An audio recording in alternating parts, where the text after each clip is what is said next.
Jobs, in my view, is probably the most important four-letter word in politics, because if you don't have a job, then everything gets pretty tricky. But here's the funny thing in this referendum campaign. Both sides are saying that jobs is a vote-winning issue for them. So those who want us to stay in the EU say there'll be more jobs if we stay.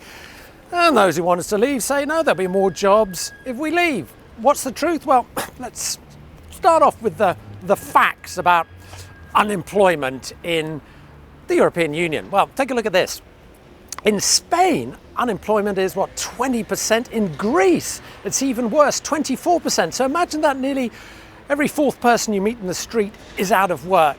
France, similar sort of economy to ours, but even there, 10% unemployment. But look at us, 5%. Now, Remain campaigners say that shows how we can prosper on the jobs front within the EU. More than that, they say the EU is absolutely critical to boosting our job prospects. Why? Well, first off, 3 million jobs in Britain are linked to the EU. So the argument goes, if we leave, maybe some of those jobs might be at risk.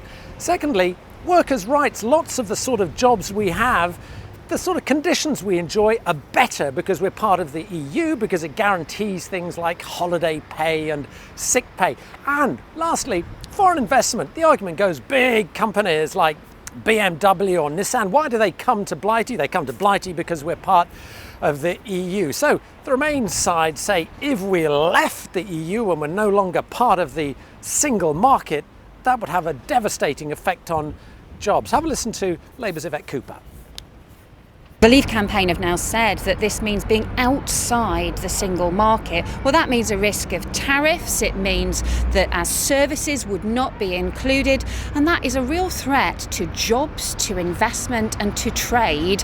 And they're just hoping that it's all somehow going to be all right and crossing their fingers when actually it will be people's jobs and livelihoods at risk. So what do the Brexiteers say? Well, they say that's nonsense. There'll be more jobs. We'll be liberated if we get out of the EU. Why? Well, first off, trade deals. We'll be able to negotiate our own deals with big emerging countries like China and India. We won't have to wait for the lumbering, bureaucratic EU to get its act together.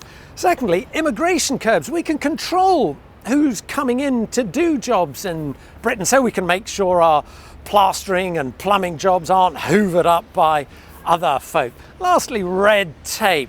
The burden of regulation from the EU. It's estimated it costs British business around £600 million a week. We can get rid of that. Therefore, business in Britain will be free to create more jobs. And yesterday, Michael Gove, in the big Brexit speech, said, look, if we leave, we can pick and choose what kind of workers come to Britain. We have to impose stricter limitations on individuals from other nations whom we might actively want to welcome. Whether it's family members from Commonwealth countries, the top doctors and scientists who could enhance the operation of the NHS, or the technicians and innovators who could power growth, we have to put them at the back of the queue, behind anyone who's granted citizenship by any other EU country. Vic, if you asked most people what was the most iconic political advert in recent history, I suspect most people would hark back to that very, very famous advert in 1979, which got Mrs. T into power, which was all about jobs. You may remember it was a picture of a whole load of people lining up outside a job centre, and underneath was the slogan, Labour isn't working. Now, what does that tell us? It just tells us how critical jobs is as an issue in elections, and also, I suspect, in this referendum.